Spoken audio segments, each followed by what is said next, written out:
ಇದು ಸಿದ್ದಿ ಟಿವಿಯ big impact. ಸಿದ್ದಿ TV ವರದಿಗೆ ಸ್ಪಂದಿಸಿದ ಪುರಾತತ್ವ ಇಲಾಖೆ. ಕಂಪ್ನಿಗೆ ಎಂಟ್ರಿ ಕೊಟ್ಟ ಪುರಾತತ್ವ ಇಲಾಖೆ ಅಧಿಕಾರಿಗಳು.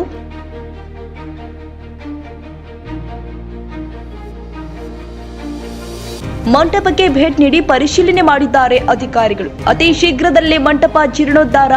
ಇದೊಂದು ಅದ್ಭುತ ಐತಿಹಾಸಿಕ ಮಂಟಪ ಎಂದ ಪುರಾತತ್ವ ಇಲಾಖಾ ಅಧಿಕಾರಿ. ಐತಿಹಾಸಿಕ ಸ್ಮಾರಕಗಳು ಕಣ್ಮರೆಯಾಗದೆ ಜನರ ಕಣ್ತುಂಬಿಕೊಳ್ಳುವಂತೆ ಕಂಗೊಳಿಸಿ ಎಂಬ ಆಶಯದಲ್ಲಿ ಮರ್ಯಾದಾ ಮಂಟಪ ಎಂಬ ಟೈಟಲ್ ಅಡಿಯಲ್ಲಿ ಮಂಟಪದ ದುಸ್ಥಿತಿ ಬಗ್ಗೆ ಕಳೆದ ವಾರ ವರದಿ ಮಾಡಿತ್ತು ಸಿದ್ದಿ ಟಿವಿ. ಮರ್ಯಾದಾ ಮಂಟಪ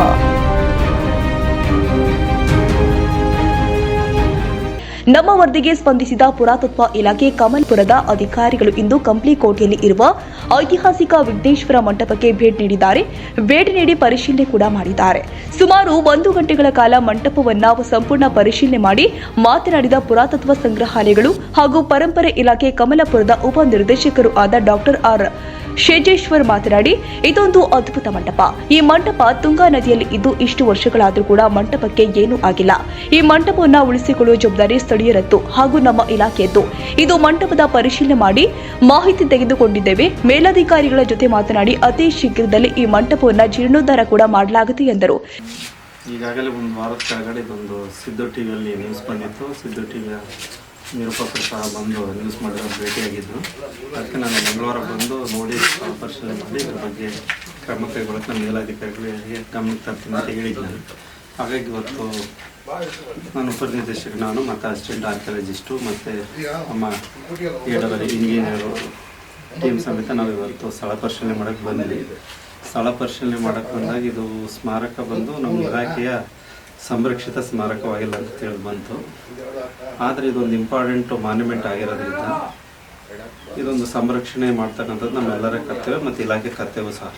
ಹಾಗಾಗಿ ಇವತ್ತು ಏನು ನಮ್ಮ ಇಂಜಿನಿಯರ್ ನಾವು ಸ್ಥಳ ಪರಿಶೀಲನೆ ಮಾಡಿ ಇದ್ರ ಬಗ್ಗೆ ಒಂದು ಮೆಜರ್ಮೆಂಟ್ ತೊಗೊಂಡು ಒಂದು DPR ರೆಡಿ ಮಾಡಿಸ್ತೀವಿ. DPR ರೆಡಿ ಮಾಡಿಸಿ ನಮ್ಮ ಮೇಲಧಿಕಾರಿಗಳು ಗಮನಕ್ಕೆ ತರ್ತೀವಿ. ಇದನ್ನು ತಂದ ತಕ್ಷಣ ಅಲ್ಲಿ ಏನು ಸರ್ಕಾರಕ್ಕೆ ಅವ್ರು ಕಳಿಸಿ ಏನು ಮುಂದಿನ ಕ್ರಮ ಕೈಗೊಳ್ತಾರೆ ಅನ್ನೋದು ನಾವು ನೋಡಬೇಕಾಗಿದೆ.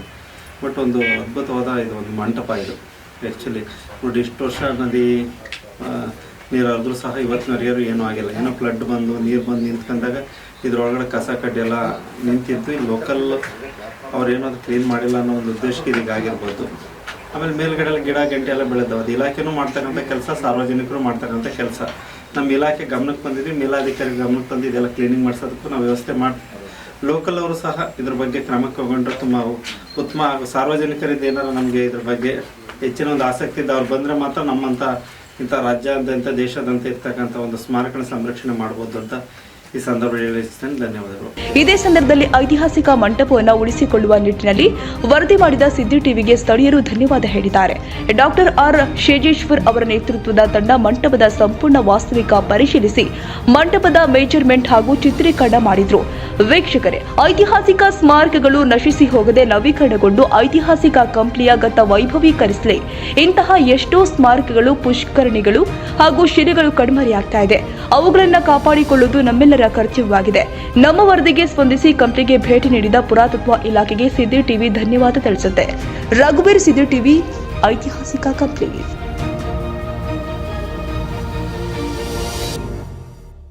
ಭಾರತ ಸಂವಿಧಾನ ಅಂಗೀಕಾರಗೊಂಡ 75ನೇ ವರ್ಷ ಪೂರ್ಣಗೊಂಡ ಹಿನ್ನೆಲೆಯಲ್ಲಿ ಸಾರ್ವಜನಿಕರಲ್ಲಿ ಸಂವಿಧಾನದ ಮಹತ್ವ ಕುರಿತು ಜಾಗೃತಿ ಮೂಡಿಸಲು ಸಂವಿಧಾನದ ಜೊತೆಗೆ ಈಗಾಗಲೇ ಚಾಲನೆ ನೀಡಲಾಗುತ್ತಿದ್ದು, ಸಾರ್ವಜನಿಕರಲ್ಲಿ ಸಂವಿಧಾನದ ಜಾಗೃತಿ ಕುರಿತು ಹೆಚ್ಚಿನ ಜಾಗೃತಿ ಮೂಡಿಸಲು ಮಾಗಡಿ ಗ್ರಾಮದ ಪಂಚಾಯತ್ನಲ್ಲಿ ಸಂವಿಧಾನ ಜಾಗೃತಿ ಕಾರ್ಯಕ್ರಮ ಜರುಗಿತು. ಈ ಸಂದರ್ಭದಲ್ಲಿ ಗ್ರಾಮ ಪಂಚಾಯತ್ ಅಧ್ಯಕ್ಷರು, ಉಪಾಧ್ಯಕ್ಷರು, ಸದಸ್ಯರು, ಶಿಕ್ಷಕರು, ಅಧಿಕಾರಿಗಳು, ಗ್ರಾಮದ ಮುಖಂಡರು ಹಾಜರಿದ್ದು ಕಾರ್ಯಕ್ರಮ ಯಶಸ್ವಿಗೊಳಿಸಿದರು.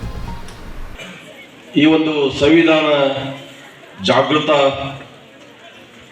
ಒಂದು ಜಾಥಾ ನಮ್ಮ ಶಿರಹಟ್ಟಿ ತಾಲೂಕಿಗೆ ಗದಗದಿಂದ ಇವತ್ತು ಬೆಳಗ್ಗೆ 9 ಗಂಟೆಗೆ ಶಿರಹಟ್ಟಿ ನಗರದಲ್ಲಿ ನಾವು ಈ ಜಾಥಾವನ್ನು ನಾವು ಅತ್ಯಂತ ಭವ್ಯವಾಗಿ, ಅತ್ಯಂತ ಅರ್ಥಪೂರ್ಣವಾಗಿ ನಾವು ಸ್ವಾಗತವನ್ನು ನೀಡಿದ ನಂತರ SM ದಬಾಲಿ ಒಂದು ಪದವಿ ಪೂರ್ವ ಮಹಾವಿದ್ಯಾಲಯದ ಆವರಣದಲ್ಲಿ ಸುಮಾರು 2,000ಕ್ಕಿಂತ ಹೆಚ್ಚು ಶಾಲಾ ಮಕ್ಕಳು, ಸಾರ್ವಜನಿಕರು, ಎಲ್ಲ ಅಧಿಕಾರಿಗಳು, ಒಂದೊಂದದವರು ಸೇರಿ ಅಲ್ಲೊಂದು ಸಂವಿಧಾನ ಜಾಗೃತ ಜಾಥಾವನ್ನು ಸ್ವಾಗತ ನೀಡ್ತಾ ಅಲ್ಲಿ ಒಂದು ಅರ್ಥಪೂರ್ಣವಾದಂತಹ ಕಾರ್ಯಕ್ರಮವನ್ನು ಅಲ್ಲಿ ಮಾಡಿದ ನಂತರ ಅಲ್ಲಿಂದ ಬೀಳ್ಕೊಟ್ಟ ನಂತರ ಪ್ರಥಮವಾಗಿ ನಮ್ಮ ಮಾಗಡಿ ಗ್ರಾಮ ರಾಯಚೂರು ಜಿಲ್ಲೆಯ ಮಾನ್ವಿ ಪಟ್ಟಣದಲ್ಲಿ ಕುಡಿಯುವ ನೀರಿಗಾಗಿ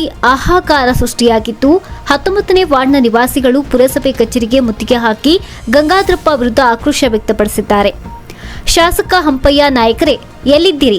ಎಸಿ ಕಾರಲ್ಲಿ ಕೂತು ಜುಮ್ಮೆಂದು ತಿರುಗಾಡುವುದು ಬಿಟ್ಟು ನಿಮಗೆ ಮತ ಹಾಕಿದ ಮಾನ್ವಿ ಪಟ್ಟಣದ ನಿವಾಸಿಗಳು ಕುಡಿಯುವ ನೀರಿಗಾಗಿ ಪರಿತಪಿಸುವುದನ್ನು ತಪ್ಪಿಸಿ ಸ್ವಾಮಿ. ಪುರಸಭೆ ಮುಖ್ಯಾಧಿಕಾರಿ ಗಂಗಾಧರಪ್ಪ, ನಿಮ್ಮ ಕಚೇರಿಯ ಹಿಂದೆ ಇರುವ ನಿವಾಸಿಗಳಿಗೆ ಕುಡಿಯುವ ನೀರಿನ ಸೌಲಭ್ಯ ಇಲ್ಲವೆಂದರೆ ನೀವು ಡ್ಯೂಟಿ ಮಾಡುವುದಾದರೂ ಏನು ಎಂದು ನಿವಾಸಿಗಳು ಮುತ್ತಿಗೆ ಹಾಕಿರುವುದೇ ಸಾಕ್ಷಿ. ಮುಖ್ಯಾಧಿಕಾರಿ ಗಂಗಾಧರಪ್ಪ ಸಾಹೇಬ್ರೆ, ಬಡವರ ಕಷ್ಟವನ್ನ ನೀವು ನೋಡದೇ ಇದ್ದರೆ ಅವರ ಶಾಪ ತಟ್ಟೋದು ಮಾತ್ರ ಸತ್ಯ ಎಂದು ನಿವಾಸಿಗಳು ಆಕ್ರೋಶ ವ್ಯಕ್ತಪಡಿಸಿದ್ದೇ ಸಾಕ್ಷಿಯಾಗಿದೆ.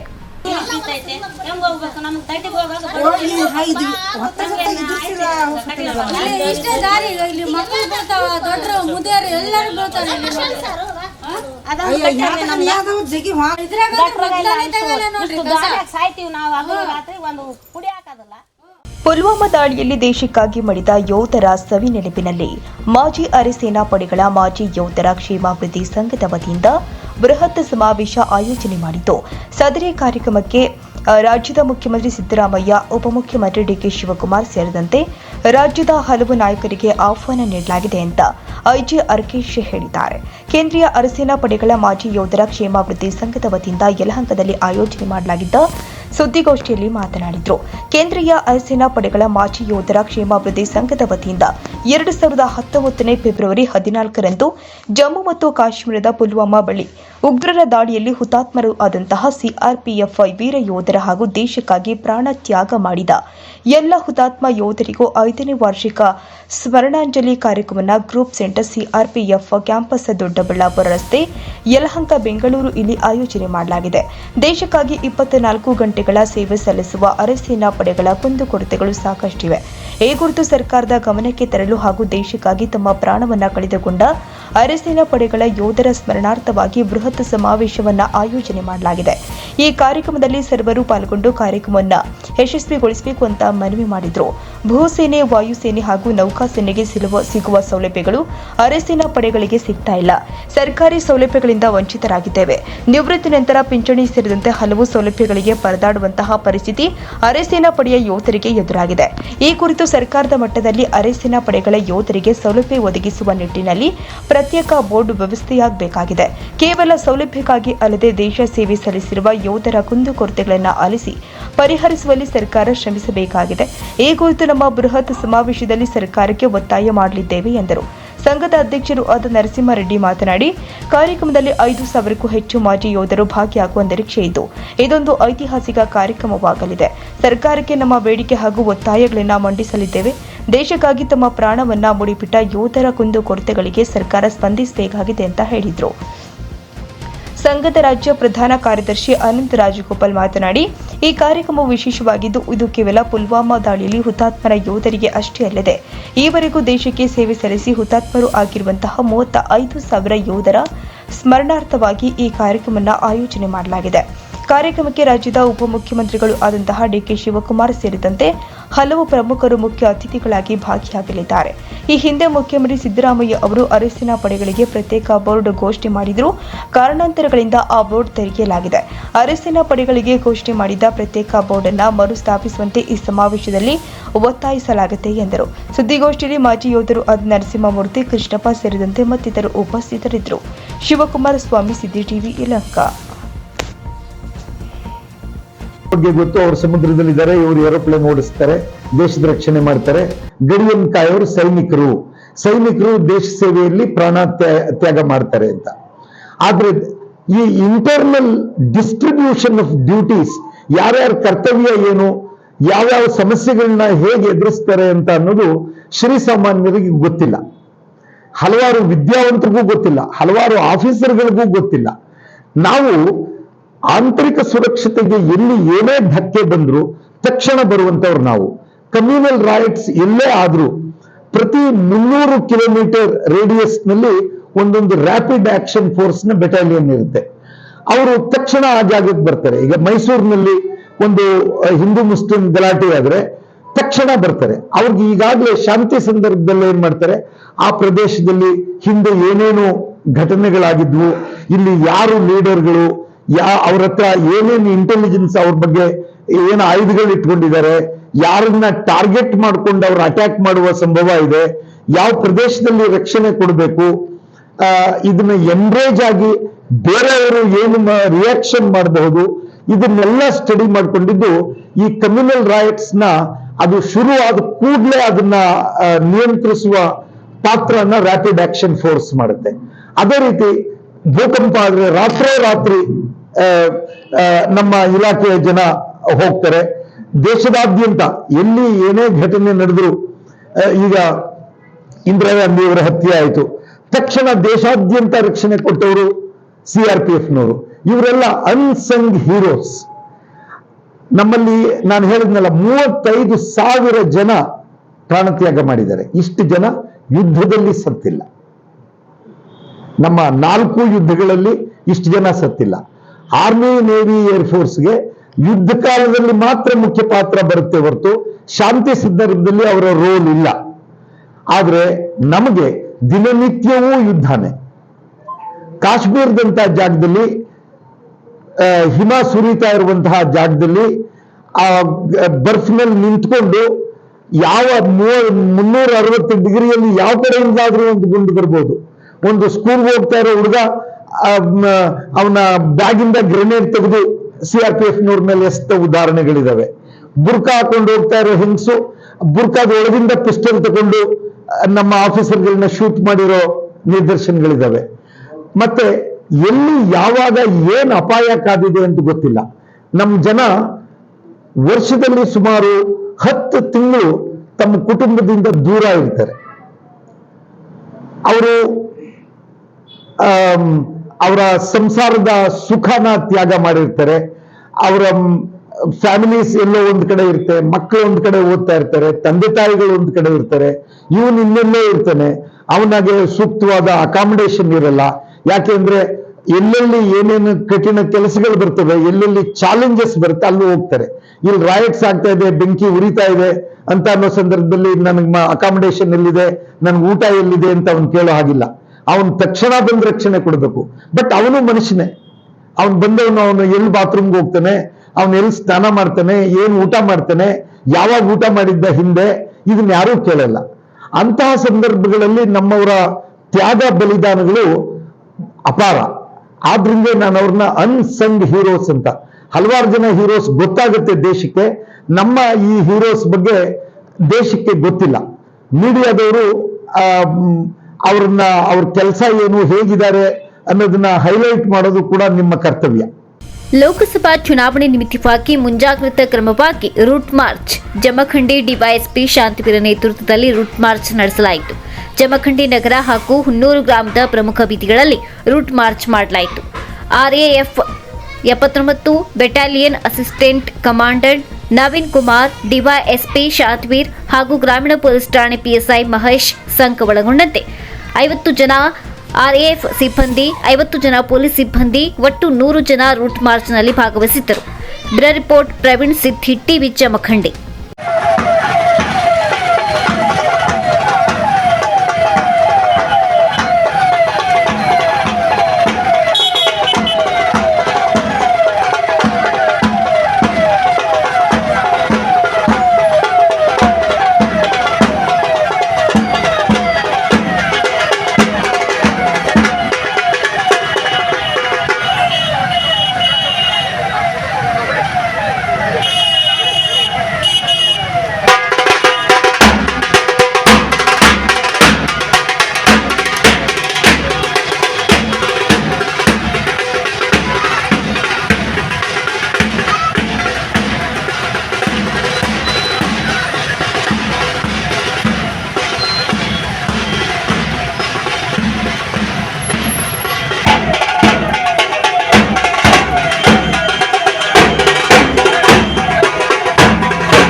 ಮದ್ಯಪಾನ, ಧೂಮಪಾನದಂತಹ ದುಶ್ಚಟಗಳಿಂದ ದೂರವಿದ್ದು ಜನಸಾಮಾನ್ಯರು ಸಾರ್ವಜನಿಕ ಜೀವನದಲ್ಲಿ ಶಿಸ್ತನ್ನ ರೂಢಿಸಿಕೊಳ್ಳುವಂತೆ ಕುಕನೂರು ಪಿಎಸ್ಐ ಟಿ ಗುರುರಾಜ್ ಹೇಳಿದರು. ಕುಕನೂರು ತಾಲೂಕಿನ ತಳಕಲೆ ಗ್ರಾಮದಲ್ಲಿ ಶ್ರೀ ಕ್ಷೇತ್ರ ಧರ್ಮಸ್ಥಳ ಗ್ರಾಮಾಭಿವೃದ್ಧಿ ಸಂಘ, ಕರ್ನಾಟಕ ಜನಜಾಗೃತಿ ವೇದಿಕೆ, ನವಜೀವನ ವೇದಿಕೆ ತಳಕಲ ಇವರು ಜಂಟಿಯಾಗಿ ಹಮ್ಮಿಕೊಂಡಿದ್ದ ನವಜೀವನೋತ್ಸವ ಕಾರ್ಯಕ್ರಮ ಉದ್ಘಾಟಿಸಿ ಮಾತನಾಡಿದರು. ಮಿತಿ ಮೀರಿದ ಕುಡಿತವು ಸಮಾಜಘಾತುಕ ಚಟುವಟಿಕೆಗೆ ಉತ್ತೇಜಿಸುತ್ತದೆ. ಮದ್ಯಪಾನ, ಮಧುಪಾನ ಮಾಡಿದವರ ಕುಟುಂಬದ ನೆಮ್ಮದಿ ಹಾಳಾಗುತ್ತಿದೆ. ಇವೆಲ್ಲವುಗಳಿಂದ ದೂರವಿದ್ದು ಪ್ರತಿಯೊಬ್ಬರೂ ಆದರ್ಶ ಜೀವನ ರೂಪಿಸಿಕೊಳ್ಳಬೇಕು. ಧರ್ಮಸ್ಥಳ ಟ್ರಸ್ಟ್ನ ಜನಜಾಗೃತಿ ಕಾರ್ಯಕ್ರಮ ಹೊಸ ಜೀವನ ನಡೆಸುವಲ್ಲಿ ಎಲ್ಲರಿಗೂ ಉಪಯುಕ್ತವಾಗಿದೆ ಎಂದು ಕುಕನೂರು ಠಾಣೆಯ ಪಿಎಸ್ಐ ಗುರುರಾಜ್ ಟಿ ಹೇಳಿದರು. ಕಾರ್ಯಕ್ರಮದಲ್ಲಿ ನವಜೀವನ ಸಮಿತಿ ಅಧ್ಯಕ್ಷ ಷಣ್ಮುಖಯ್ಯ ಚೆಂಡೂರು, ಜನಜಾಗೃತಿ ವೇದಿಕೆಯ ಸಂಗಣ್ಣ ತೆಂಗಿನಕಾಯಿ, ಕರಬಸಯ್ಯ ಬಿನ್ನಾಳ್, ಶರಣಪ್ಪ ದಾನ್ಕೆ, ಯೋಜನಾಧಿಕಾರಿ ನಾಗೇಶ್ ವೈಎ, ಸತೀಶ್ ಗಾಮ್ಕರ್ ಹಾಗೂ ಪಿಡಿಒ ವೀರನ್ಗೌಡ, ಚನ್ನವೀರನ್ಗೌಡರ್ ಇನ್ನಿತರರು ಉಪಸ್ಥಿತರಿದ್ದರು. ಎಲ್ಲಿ ಬೇಕಾದ್ರೂ ಕುಡಿದ್ರೆ, ಎಲ್ಲಿ ಬೇಕಾದ್ರೂ ಬಿದ್ದೆ, ಚರಂಡಿಯಲ್ಲಿ ಬಿದ್ದೋಡ್ರೆ ಸುಮಾರು ನೋಡಿದ್ವಿ ನಾವು. ಇಂಥ ಶಿಸ್ತಿನ ಜೀವನನ ಅವ್ರ ಜೀವನ ಶಿಸ್ತಾಗಿದ್ರು ಕೂಡ ಅದನ್ನ ಬಿಟ್ಟು ಬೇರೆ ತರ ನಡ್ಕೊಂಡು ಹೋಗ್ತಾ ಇರ್ತಾರೆ. ಅದನ್ನ ವಾಪಸ್ ಸರಿಯಾದ ಟ್ರ್ಯಾಕ್ಗೆ ತರುವಂತ ಕೆಲಸ ಏನು ಈ ನವಜೀವನೋತ್ಸವ ಸಮಿತಿ ಹಾಗೂ ಧರ್ಮಸ್ಥಳ ಸಂಘ ಮಾಡ್ತಾ ಇದೆ. ಮಾಡಿ ಕೆಲವೊಂದ್ ಕಡೆ ಗಾಂಜಾಗೆ ಮತ್ತು ಮಕ್ಕಳುಗಳು ಅಡಿಕ್ಟ್ ಆಗ್ಬಿಟ್ಟು ತಮ್ಮ ಜೀವನ ಬಹಳ ಹಾಳು ಮಾಡ್ಕೊತಿದ್ದಾರೆ ಸರ್. ತಾವು ಅಲ್ಲೊಂಥರ ಸೆಮಿನಾರ್ಸ್ ಅರೇಂಜ್ ಮಾಡಿ ಅವ್ರಿಗೊಂದ್ ಸ್ವಲ್ಪ ಅವೇರ್ನೆಸ್ ನಾವು ಕೂಡ ಮಾಡ್ತಾ ಇರ್ತೀವಿ. ನಾವು ಎಲ್ಲಾ ಕಡೆ ನಾವು ಮಾಡಕ್ಕಾಗಲ್ಲ, ಕೆಲವೊಂದ್ ಕಡೆ ನೀವು ಸೆಲೆಕ್ಟ್ ಮಾಡ್ಕೊಂಡು ಮಾಡಿದ್ರೆ ತುಂಬಾ ಅನುಕೂಲ ಆಗ್ತದೆ. ಮಕ್ಕಳ ಜೀವನ ರೂಪದಲ್ಲಿ ಒಳ್ಳೆ ಕೆಲಸ ಮಾಡಬಹುದು ಅಂತ ಹೇಳ್ತಾ ಜಮಖಂಡಿ ನಗರದಲ್ಲಿ ದ್ವಿಚಕ್ರ ವಾಹನ ಕಳ್ಳತನ, ಮನೆ ಕಳ್ಳತನ ಪ್ರಕರಣಗಳು ಹೆಚ್ಚಾಗುತ್ತಿದ್ದು ಆರೋಪಿಗಳ ಪತ್ತೆಗೆ ಅಮರನಾಥ ರೆಡ್ಡಿ ಐಪಿಎಸ್ ಮಾನ್ಯ ಪೊಲೀಸ್ ವರಿಷ್ಠಾಧಿಕಾರಿಗಳು ಬಾಗಲಕೋಟೆ, ಪ್ರಸನ್ನ ದೇಸಾಯಿ ಹೆಚ್ಚುವರಿ ಪೊಲೀಸ್ ಅಧೀಕ್ಷಕರು ಬಾಗಲಕೋಟೆ, ಮಹಾಂತೇಶ್ ಜಿದ್ದಿ ಹೆಚ್ಚುವರಿ ಪೊಲೀಸ್ ಅಧೀಕ್ಷಕರು ಬಾಗಲಕೋಟೆ ಇವರ ಮಾರ್ಗದರ್ಶನದಲ್ಲಿ ಶಾಂತವೀರ ಜಮಖಂಡಿ ಉಪ police ಅಧೀಕ್ಷಕರು MD Maddi CPI Jamkhandi ವೃತ್ತದ ನೇತೃತ್ವದಲ್ಲಿ ತನಿಖಾ ತಂಡ ರಚಿಸಿ ಎನ್ಆರ್ ಕಿಲಾರೆ ಪಿಎಸ್ಐ ಜಮಖಂಡಿ ನಗರ ಠಾಣೆ ಪೊಲೀಸರು ಆರೋಪಿ ಪತ್ತೆಗೆ ಬಲೆ ಬೀಸಿದ್ದಾರೆ. ದಿನಾಂಕ 10/2/2024ರಂದು ಎನ್ಆರ್ ಕಿಲಾರೆ ಪಿಎಸ್ಐ ಜಮಖಂಡಿ ದೇಸಾಯಿ ಸರ್ಕಲ್ನಲ್ಲಿ ಜಮಖಂಡಿ ನಗರ ಪೊಲೀಸ್ ಠಾಣೆಯ ಸಿಬ್ಬಂದಿಯೊಂದಿಗೆ ಅನುಮಾನಾಸ್ಪದ ಸುತ್ತಾಡುತ್ತಿರುವ ಮೋಟಾರ್ ಸೈಕಲ್ಗಳನ್ನು ಪರಿಶೀಲಿಸುತ್ತಿದ್ದಾಗ ಒಬ್ಬ ದ್ವಿಚಕ್ರ ವಾಹನ ಸವಾರ ಅನುಮಾನಾಸ್ಪದವಾಗಿ ಚಲಿಸುತ್ತಿರುವುದನ್ನು ಗಮನಿಸಿ ಹುಣಸಿಕಟ್ಟಿ ಗ್ರಾಮದ ಗಣೇಶ್ ಶಂಕರಪ್ಪ ಇಂಗಳಿಗೆ ಈತನನ್ನ ವಶಕ್ಕೆ ತೆಗೆದುಕೊಂಡು ವಿಚಾರಣೆ ನಡೆಸಿದಾಗ ಅಂದಾಜು 55 ಗ್ರಾಂ ತೂಕದ ಚಿನ್ನಾಭರಣಗಳು, 6 ದ್ವಿಚಕ್ರ ವಾಹನಗಳು, ಒಟ್ಟು ಅಂದಾಜು 5,30,30,000 ರೂಪಾಯಿ ಕಿಮ್ಮತ್ತಿನ ಸ್ವತ್ತನ್ನು ವಶಪಡಿಸಿಕೊಂಡು ಆರೋಪಿಯನ್ನ ನ್ಯಾಯಾಲಯಕ್ಕೆ ಹಾಜರುಪಡಿಸಲಾಗಿದೆ ಎಂದು ಪ್ರಕಟಣೆಯಲ್ಲಿ ತಿಳಿಸಿದ್ದಾರೆ. ತನಿಖಾ ತಂಡದಲ್ಲಿ ಎಂಡಿ ಮಡ್ಡಿ ಸಿಪಿಐ ಜಮಖಂಡಿ, ಜಮಖಂಡಿ ನಗರ ಪೊಲೀಸ್ ಠಾಣೆಯ PSI NR Kilare, ASI Shri HS Mendegar, BM Kumbar ಹಾಗೂ ಸಿಬ್ಬಂದಿಗಳಾದ SH Koti, BM Jambagi, SS Tuppad, PH ಘಾಟ್ಗೆ, SP Hanagandi, MS Kolar, MD Kerur, Raju Managudi ಉಪಸ್ಥಿತರಿದ್ದರು. ಬಾಗಲಕೋಟೆ ಪೊಲೀಸ್ ವರಿಷ್ಠಾಧಿಕಾರಿಗಳು ಸಿಬ್ಬಂದಿ ಕಾರ್ಯವನ್ನು ಶ್ಲಾಘಿಸಿದ್ದಾರೆ. Bureau report Praveen, Siddi TV, Jamkhandi. ಇದು ಸಿದ್ದಿ ಟಿವಿಯ ಬಿಗ್ ಇಂಪ್ಯಾಕ್ಟ್. ಸಿದ್ದಿ ಟಿವಿ ವರದಿಗೆ ಸ್ಪಂದಿಸಿದ ಪುರಾತತ್ವ ಇಲಾಖೆ, ಕಂಪ್ನಿಗೆ ಎಂಟ್ರಿ ಕೊಟ್ಟ ಪುರಾತತ್ವ ಇಲಾಖೆ ಅಧಿಕಾರಿಗಳು.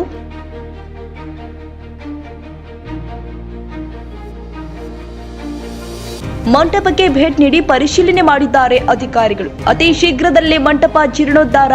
ಇದೊಂದು ಅದ್ಭುತ ಐತಿಹಾಸಿಕ ಮಂಟಪ ಎಂದ ಪುರಾತತ್ವ ಇಲಾಖಾ ಅಧಿಕಾರಿ. ಐತಿಹಾಸಿಕ ಸ್ಮಾರಕಗಳು ಕಣ್ಮರೆಯಾಗದೆ ಜನರ ಕಣ್ತುಂಬಿಕೊಳ್ಳುವಂತೆ ಕಂಗೊಳಿಸಿ ಎಂಬ ಆಶಯದಲ್ಲಿ ಮರ್ಯಾದಾ ಮಂಟಪ ಎಂಬ ಟೈಟಲ್ ಅಡಿಯಲ್ಲಿ ಮಂಟಪದ ದುಸ್ಥಿತಿ ಬಗ್ಗೆ ಕಳೆದ ವಾರ ವರದಿ ಮಾಡಿತ್ತು ಸಿದ್ದಿ ಟಿವಿ. ಮರ್ಯಾದಾ ಮಂಟಪ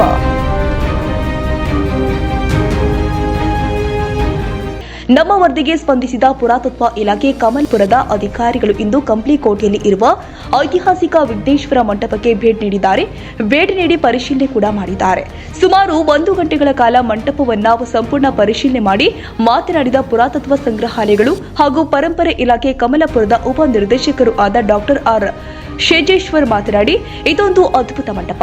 ಈ ಮಂಟಪ ತುಂಗಾ ನದಿಯಲ್ಲಿ ಇದ್ದು ಇಷ್ಟು ವರ್ಷಗಳಾದರೂ ಕೂಡ ಮಂಟಪಕ್ಕೆ ಏನೂ ಆಗಿಲ್ಲ. ಈ ಮಂಟಪವನ್ನು ಉಳಿಸಿಕೊಳ್ಳುವ ಜವಾಬ್ದಾರಿ ಸ್ಥಳೀಯರದ್ದು ಹಾಗೂ ನಮ್ಮ ಇಲಾಖೆಯದ್ದು. ಇದು ಮಂಟಪದ ಪರಿಶೀಲನೆ ಮಾಡಿ ಮಾಹಿತಿ ತೆಗೆದುಕೊಂಡಿದ್ದೇವೆ. ಮೇಲಧಿಕಾರಿಗಳ ಜೊತೆ ಮಾತನಾಡಿ ಅತಿ ಶೀಘ್ರದಲ್ಲಿ ಈ ಮಂಟಪವನ್ನು ಜೀರ್ಣೋದ್ಧಾರ ಕೂಡ ಮಾಡಲಾಗುತ್ತೆ ಎಂದರು. ಈಗಾಗಲೇ ಒಂದು ವಾರದ ಕೆಳಗಡೆ ಇದೊಂದು ಸಿದ್ದು ಟಿವಿಯಲ್ಲಿ ನ್ಯೂಸ್ ಬಂದಿತ್ತು. ಸಿದ್ದು ಟಿವಿಯ ನಿರೂಪಕರು ಸಹ ಬಂದು ನ್ಯೂಸ್ ಮಾಡಿರೋ ಭೇಟಿಯಾಗಿದ್ದರು. ಅದಕ್ಕೆ ನಾನು ಮಂಗಳವಾರ ಬಂದು ನೋಡಿ ಪರಿಶೀಲನೆ ಮಾಡಿ ಇದ್ರ ಬಗ್ಗೆ ಕ್ರಮ ಕೈಗೊಳ್ಳೋಕೆ ನಮ್ಮ ಮೇಲಾಧಿಕಾರಿಗಳಿಗೆ ಗಮನಕ್ಕೆ ತರ್ತೀನಿ ಅಂತ ಹೇಳಿದ್ದೀನಿ. ಹಾಗಾಗಿ ಇವತ್ತು ನಾನು ಉಪನಿರ್ದೇಶಕ ನಾನು ಮತ್ತು ಅಸಿಸ್ಟೆಂಟ್ ಆರ್ಕಿಯಾಲಜಿಸ್ಟು ಮತ್ತು ನಮ್ಮ ಏಡವರಿ ಇಂಜಿನಿಯರು ಟೀಮ್ ಸಮೇತ ನಾವು ಇವತ್ತು ಸ್ಥಳ ಪರಿಶೀಲನೆ ಮಾಡೋಕ್ಕೆ ಬಂದಿದ್ದೀವಿ. ಸ್ಥಳ ಪರಿಶೀಲನೆ ಮಾಡೋಕ್ಕೆ ಬಂದಾಗ ಇದು ಸ್ಮಾರಕ ಬಂದು ನಮ್ಮ ಇಲಾಖೆಯ ಸಂರಕ್ಷಿತ ಸ್ಮಾರಕವಾಗಿಲ್ಲ ಅಂತ ತಿಳಿದು ಬಂತು. ಆದರೆ ಇದೊಂದು ಇಂಪಾರ್ಟೆಂಟು ಮಾನ್ಯುಮೆಂಟ್ ಆಗಿರೋದ್ರಿಂದ ಇದೊಂದು ಸಂರಕ್ಷಣೆ ಮಾಡ್ತಕ್ಕಂಥದ್ದು ನಮ್ಮೆಲ್ಲರ ಕರ್ತವ್ಯ ಮತ್ತು ಇಲಾಖೆ ಕರ್ತವ್ಯ ಸಹ. ಹಾಗಾಗಿ ಇವತ್ತು ಏನು ನಮ್ಮ ಇಂಜಿನಿಯರ್ ನಾವು ಸ್ಥಳ ಪರಿಶೀಲನೆ ಮಾಡಿ ಇದ್ರ ಬಗ್ಗೆ ಒಂದು ಮೆಜರ್ಮೆಂಟ್ ತೊಗೊಂಡು ಒಂದು DPR ರೆಡಿ ಮಾಡಿಸ್ತೀವಿ. DPR ರೆಡಿ ಮಾಡಿಸಿ ನಮ್ಮ ಮೇಲಧಿಕಾರಿಗಳು ಗಮನಕ್ಕೆ ತರ್ತೀವಿ. ಇದನ್ನು ತಂದ ತಕ್ಷಣ ಅಲ್ಲಿ ಏನು ಸರ್ಕಾರಕ್ಕೆ ಅವ್ರು ಕಳಿಸಿ ಏನು ಮುಂದಿನ ಕ್ರಮ ಕೈಗೊಳ್ತಾರೆ ಅನ್ನೋದು ನಾವು ನೋಡಬೇಕಾಗಿದೆ. ಬಟ್ ಒಂದು ಅದ್ಭುತವಾದ ಇದು ಒಂದು ಮಂಟಪ ಇದು. ಆ್ಯಕ್ಚುಲಿ ನೋಡಿ ಇಷ್ಟು ವರ್ಷ ನದಿ ನೀರು ಹರಿದ್ರೂ ಸಹ ಇವತ್ತಿನವರೆಗೂ ಏನೂ ಆಗಿಲ್ಲ. ಏನೋ ಫ್ಲಡ್ ಬಂದು ನೀರು ಬಂದು ನಿಂತ್ಕೊಂಡಾಗ ಇದ್ರೊಳಗಡೆ ಕಸ ಕಡ್ಡಿ ಎಲ್ಲ ನಿಂತಿದ್ದು ಈ ಲೋಕಲ್ ಅವ್ರು ಏನಾದ್ರು ಕ್ಲೀನ್ ಮಾಡಿಲ್ಲ ಅನ್ನೋ ಒಂದು ಉದ್ದೇಶಕ್ಕೆ ಇದೀಗ ಆಗಿರ್ಬೋದು. ಆಮೇಲೆ ಮೇಲ್ಗಡೆ ಎಲ್ಲ ಗಿಡ ಗಂಟೆ ಎಲ್ಲ ಬೆಳೆದವು. ಅದು ಇಲಾಖೆನೂ ಮಾಡ್ತಕ್ಕಂಥ ಕೆಲಸ, ಸಾರ್ವಜನಿಕರು ಮಾಡ್ತಕ್ಕಂಥ ಕೆಲಸ.